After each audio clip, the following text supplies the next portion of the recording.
जी sir, आप अगर यहाँ पर देखिएगा तो एक आपके पास सॉलिड स्फीयर है जिसको कि हमने बेसिकली तो क्लॉकवाइज सेंस में initial angular speed omega not they दिया है और वी नॉट बराबर तो जीरो ही है देकर एक आप मतलब कि हम लोगों ने तो प्लैंक पर मतलब ई और फिर हमने इसको कर दिया है रिलीज कर दिया राइट। और यहाँ पर आपके पास म्यू बराबर जीरो है स्मूथ है और यहाँ पर आपके पास जो कोफिशिएंट ऑफ डिफ्लेक्शन है वो म्यू है, ठीक है। तो अब अगर आप ये बॉटम मोस्ट पॉइंट पर ध्यान देंगे ना सर, तो वो बेसिकली प्लैंक के रेस्पेक्ट में बैकवर्ड डायरेक्शन में मूव कर रहा है, ठीक है सर। अगर आप ध्यान दीजिएगा बॉटम मोस्ट पॉइंट पर, तो वो आप देखेंगे तो प्लैंक के रेस्पेक्ट में बैकवर्ड डायरेक्शन में मूव कर रहा है, मतलब कि बैकवर्ड स्वीपिंग है तो काइनेटिक फ्रिक्शनल फोर्स रहेगा आपके पास फॉरवर्ड डायरेक्शन में रहेगा। तो सॉलिड स्फीयर पर तो काइनेटिक फ्रिक्शनल फोर्स F के बराबर म्यू mg रहेगा आपके पास फॉरवर्ड डायरेक्शन में, और ये जो प्लैंक है उस पर आपके पास काइनेटिक फ्रिक्शनल फोर्स F के बराबर म्यू mg रहेगा आपके पास बैकवर्ड डायरेक्शन में। अगेन मैं फिर से बोल रहा हूँ, अगर आप यहाँ पर ये बॉटम मोस्ट पॉइंट पर ध्यान देंगे तो वो प्लैंक के रेस्पेक्ट में बैकवर्ड डायरेक्शन में मूव कर रहा है, मतलब कि बैकवर्ड स्वीपिंग है तो काइनेटिक फ्रिक्शनल फोर्स रहेगा आपके पास फॉरवर्ड डायरेक्शन में। तो सॉलिड स्फीयर पर तो आपके पास F के बराबर mu mg kinetic frictional force रहेगा फॉरवर्ड डायरेक्शन में, लेकिन ये प्लैंक पर आपके पास F के बराबर mu mg kinetic frictional force लगेगा तो बैकवर्ड डायरेक्शन में लगेगा, ठीक है। और हम जानते हैं कि प्योर रोलिंग का कंडीशन हमारे पास क्या आएगा, omega square into r minus v square बराबर आ जाएगा वी प्लैंक। प्योर रोलिंग का कंडीशन हमारे पास ये आता है कि ये बॉटम ऑफ द पॉइंट है वो बेसिकली अगर आप ध्यान दीजिएगा तो ये प्लैंक के रेस्पेक्ट में रेस्ट पर आता है। प्योर रोलिंग का कंडीशन ये आता है कि ये बॉटम ऑफ द पॉइंट है वो बेसिकली तो ये प्लैंक के रेस्पेक्ट में रेस्ट पर आता है। तो प्योर रोलिंग का कंडीशन आपके पास क्या आ जाएगा, तो omega square into r minus तो वी स्क्वायर और बराबर है आपके पास तो वी प्लैंक के ओमेगा स्क्वायर इनटू आर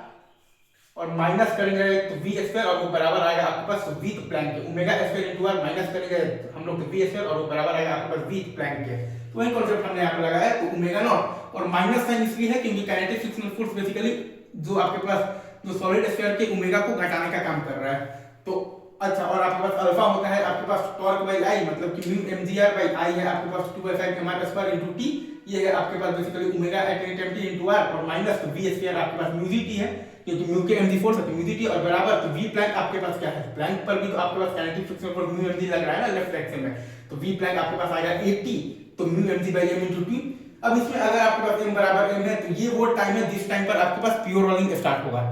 ये वो टाइम है जिस टाइम पर आपके पास प्योर रोलिंग स्टार्ट होगा। तो वो टाइम आपके पास आ जाएगा तो 2 omega naught r by 9 mu g when pure rolling starts. अब अगर आप मतलब कि आपसे कोई बोल रहे हैं कि उतने टाइम में प्लैंक कितना डिस्टेंस ट्रेवल करेगा, जब ये इनिशियल बेसिकली ये जो टाइम आप मान लीजिए तो t बराबर 0 से लेकर जब आपका प्योर रोलिंग स्टार्ट होगा उतने टाइम में ये प्लैंक कितना डिस्टेंस ट्रेवल करेगा, तो इस प्लैंक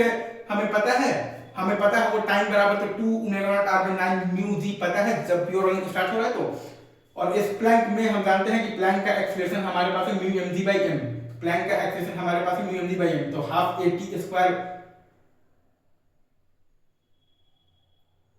अगर आप लगाइएगा और चूंकि हमने यहाँ पर m बराबर m मान लिया है तो उसमें तो हाफ इंटू a इंटू तो टी स्क्वायर लगाएंगे तो इस प्लैंक हमारे पास आ जाएगा 2 omega naught square r square by 81 mu g। हमारे पास इस प्लैंक का वैल्यू आ जाएगा 2 omega naught square into r square by 81 times mu g।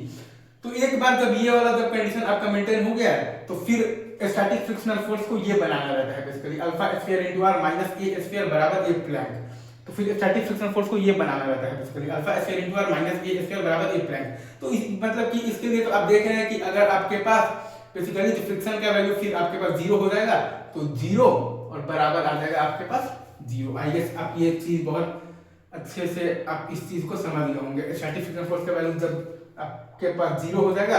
तो इसका भी अल्फा भी 0 है तो ये 0 और ए स्क्वायर भी 0 है तो ये भी 0 और आपके पास ए प्लैंक भी 0 है तो 0। तो ये आपका ये पूरा कॉन्सेप्ट बहुत अच्छे से समझना चाहिए तभी कुछ मतलब है, वरना ठीक है मेन से कर नंबर लेकर निकल जाओगे लेकिन असली फील यहीं पर है। Thank you very much, love you guys.